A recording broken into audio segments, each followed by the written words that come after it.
নমস্কার বন্ধুরা, SM food blog চ্যানেলে আপনাদের সবাইকে স্বাগত জানাই। আপনারা সবাই কেমন আছেন?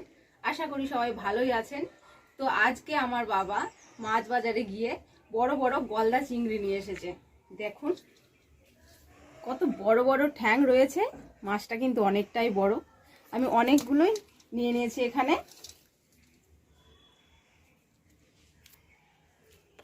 খুব সুন্দর দেখতেও লাগছে এটা। তো আজকে আমি এই মাছগুলো নিয়ে চিংড়ি মাছের মালাইকারি বানাবো। তো চিংড়ি মাছের মালাইকারি বানাতে গেলে কি কি উপকরণ লাগে আর কিভাবে রান্না করতে হয় সব সেগুলো দেখাবো আমি। তার আগে আমি দেখিয়ে নেব এই চিংড়ি মাছগুলো কিভাবে কাটতে হয়, সেগুলো চলুন দেখে নেই।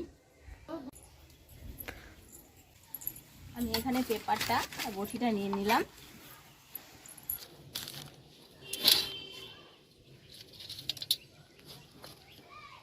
দেখতেই পাচ্ছেন খুব বড় বড় কিন্তু এগুলো। এবার প্রথমে কি করতে হবে, এই যে সুরগুলো আছে এগুলো কিন্তু প্রথমে কেটে নিতে হবে বটি দিয়ে।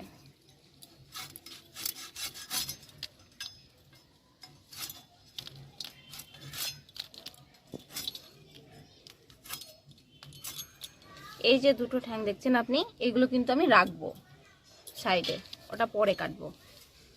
ভালোভাবে এগুলোকে পরিষ্কার করে নিতে হবে।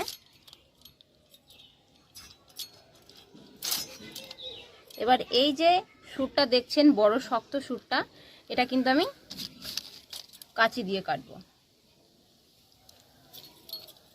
দেখতেই পাচ্ছেন এর মধ্যে দিয়ে কাঁচিটা এমনভাবে পুরো ত্রিভুজের মতো কাটতে হবে আপনাকে, দুই দিকে দিয়ে।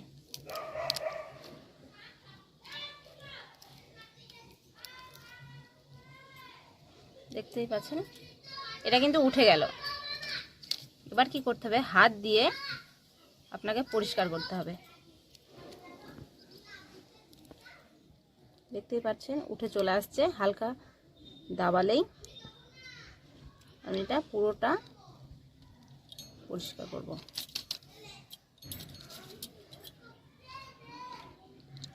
এর মধ্যে যতটা নোংরা থাকবে সবগুলো আমি বের করে দেব। দেখতে পাচ্ছেন খুব সুন্দরভাবে এটা কিন্তু বেরিয়ে গেছে। এবার করব কি, এর মধ্যে এমনভাবে কেটে দেব।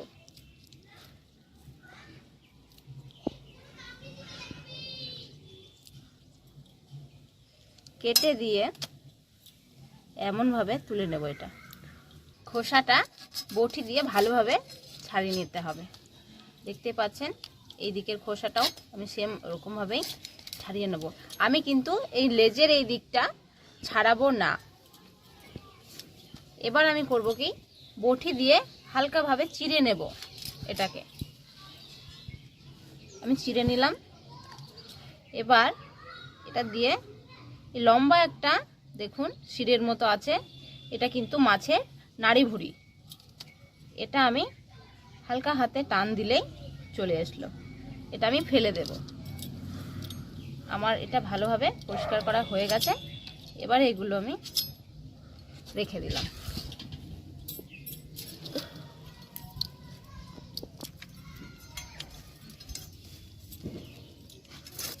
প্রত্যেকটা আমি কিন্তু এমনভাবেই পরিষ্কার করব। ছোট একটা কাঁচি হলে সব থেকে বেশি ভালো হয়।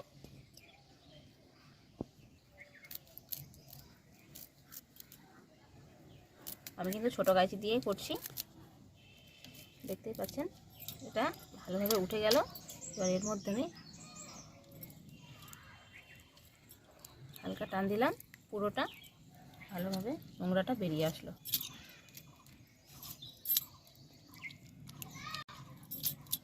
একইভাবে কিন্তু আমি সবগুলো পরিষ্কার করে নেব কেটে।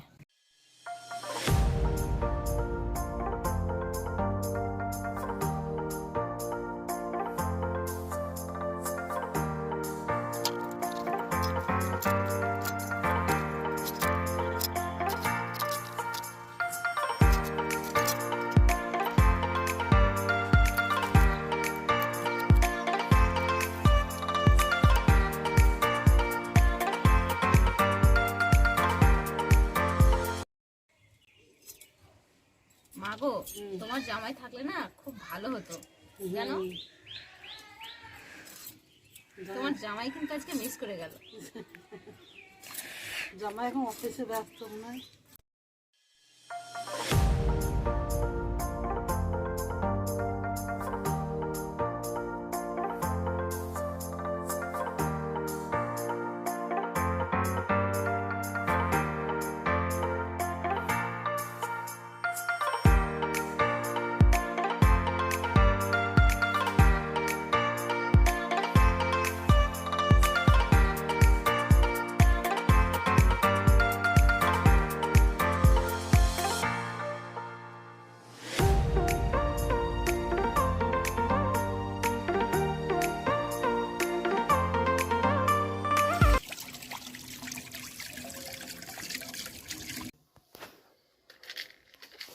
এখানে আমি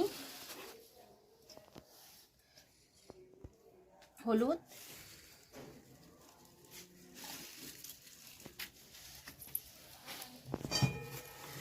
আর লবণ আমি মাখিয়ে নেব।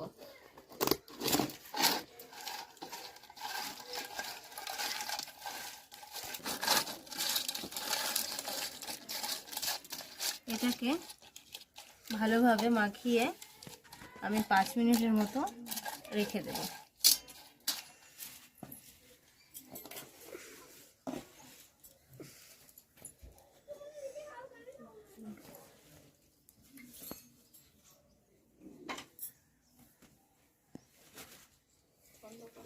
পোস্ত, তারপরে দিলাম, তারপরে দিচ্ছি সর্ষে, তারপরে দিচ্ছি আদা,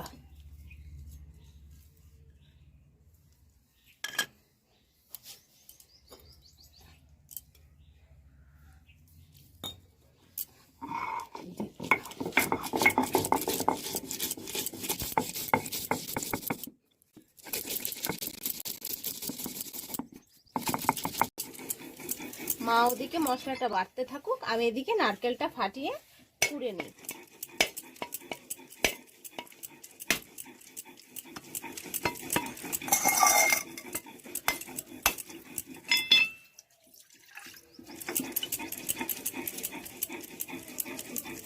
দেখতেই পাচ্ছেন খুব সুন্দর মালাইটা। এবার আমি এগুলোকে করে নেব।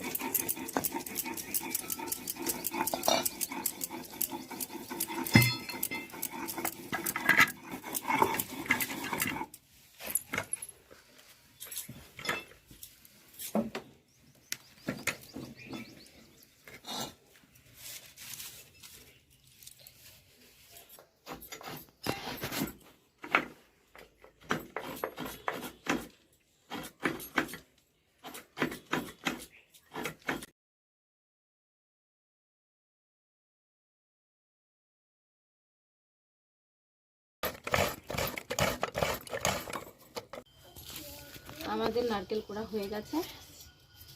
এবার আমি নারকেলগুলো এর মধ্যে নিয়ে নিলাম।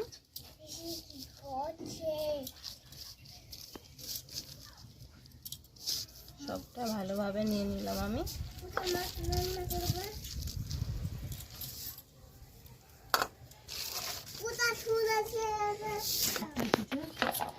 আমাদের গোলু বাচ্চা চলে এসেছে, বসে আছে ও।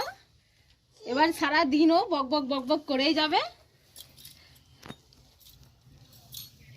আমার দাদার ছেলে ওটা, সারা দিন আমাদের বাড়িতেই থাকে, দিয়ে বক বক বক বক করে।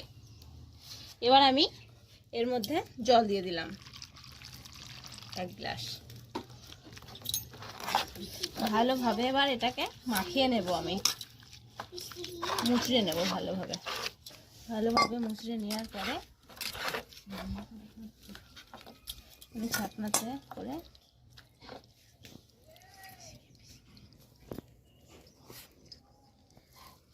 ছেঁকে নেব।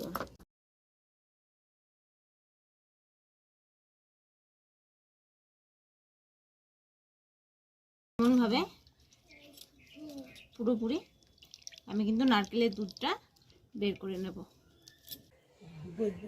আমার কড়াই গরম হয়ে গেছে, এবার আমি তেল দিয়ে দিলাম, সর্ষের তেল।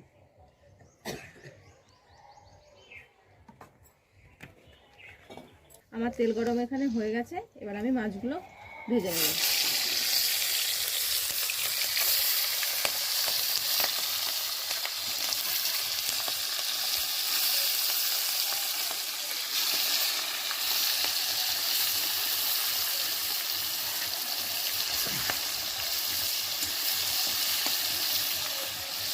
মাছগুলো কিন্তু 30 সেকেন্ড করে এক পিঠ ভাজবেন, তার পিঠ উল্টে নেবেন।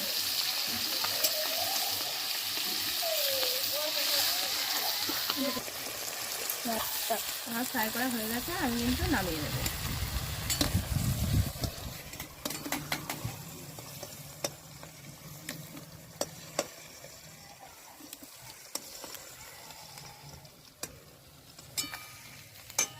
আমাদের এগুলো হয়ে গেছে ভাজা, আমি নামিয়ে নিলাম সবগুলো।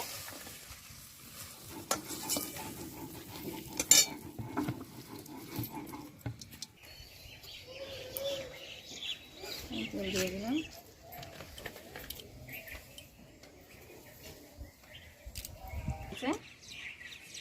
এবার আমি দিয়ে দেবো কালো জিরে ফোড়নের জন্য।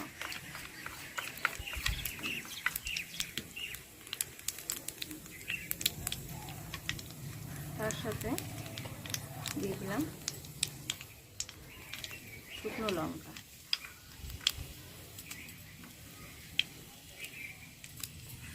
বেশ কয়েকটা ভালো শুকনো লঙ্কা দিয়ে দিলাম।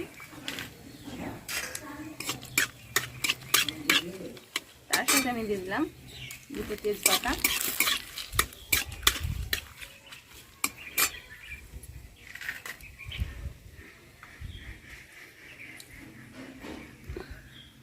গোটা এলাচ, আমি ভালোভাবে এটাকে মাঝে দিয়ে ফাটিয়ে নিলাম।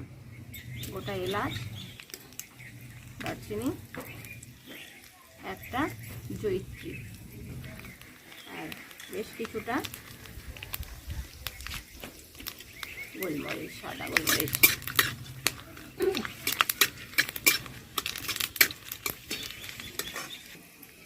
মশলাগুলো বেটে রাখা মশলা আমি দিয়ে দিলাম।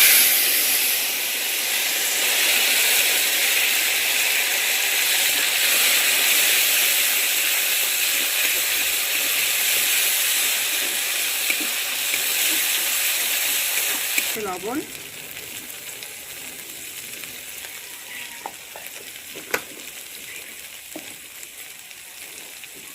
পরিমাণ মতো হলুদ, আর রেড চিলি পাউডার পরিমাণ মতো।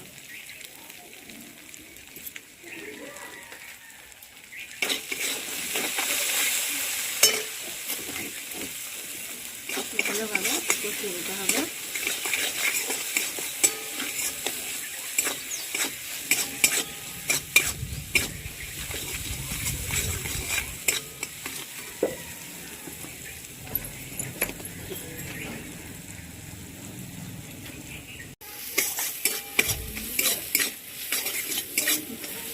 ভালোভাবে কষিয়ে নেওয়া হয়েছে, তার মধ্যে আমি মশলা দেওয়া জলটা দিয়ে দিলাম।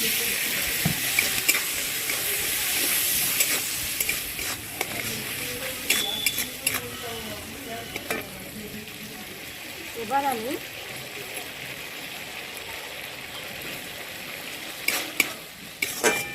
ফাটিয়ে রাখা টক দই,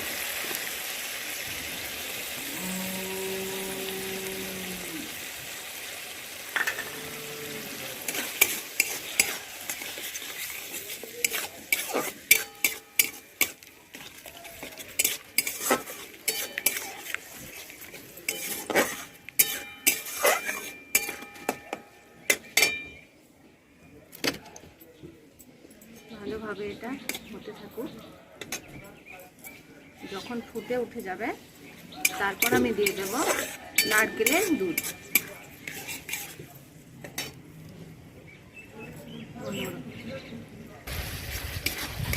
এবার আমি দিয়ে দেব নারকেলের দুধ। একটা নারকেলের বেশ অনেকটাই দুধ হয়েছে, আমি দিয়ে দিলাম।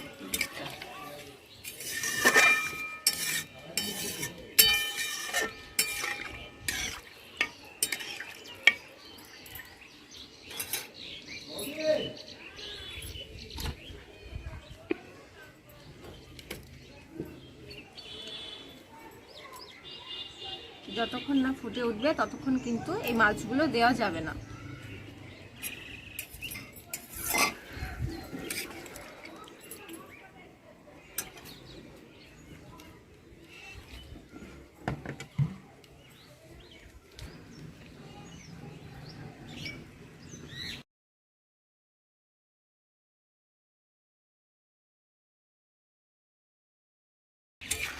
এটাতে হালকা পরিমাণ নেড়ে নিতে হবে। এবার আমি এর মধ্যে স্বাদ মতো চিনি দিয়ে দিলাম। চিনিটা দিলে খুব সুন্দর একটা ফ্লেভার আসে।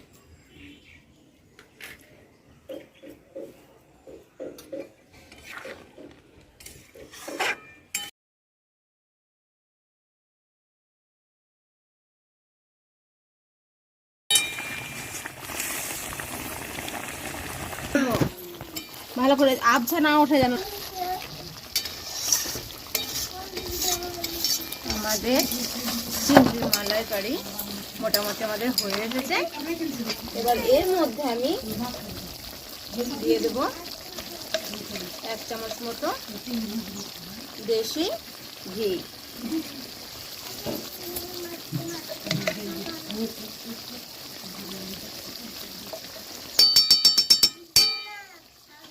দিয়ে দিলাম দেশি ঘি।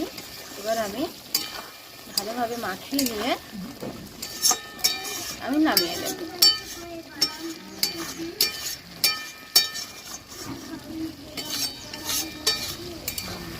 হয়ে গেছে আমার চিংড়ি মালাইকারি রেডি। এবার আমি নামিয়ে নেব।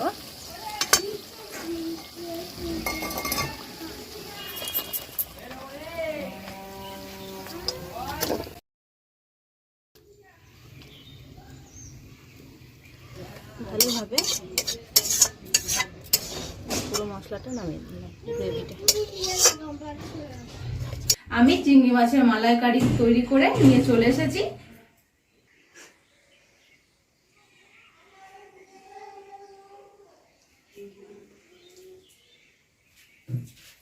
এই রেসিপিটা আপনারা বাড়িতে ট্রাই করে দেখবেন, খুব সুন্দর হবে। তো আপনারা এই রেসিপিটা ভালো লাগলে লাইক শেয়ার কমেন্ট করবেন, অবশ্যই করে সাবস্ক্রাইব করবেন।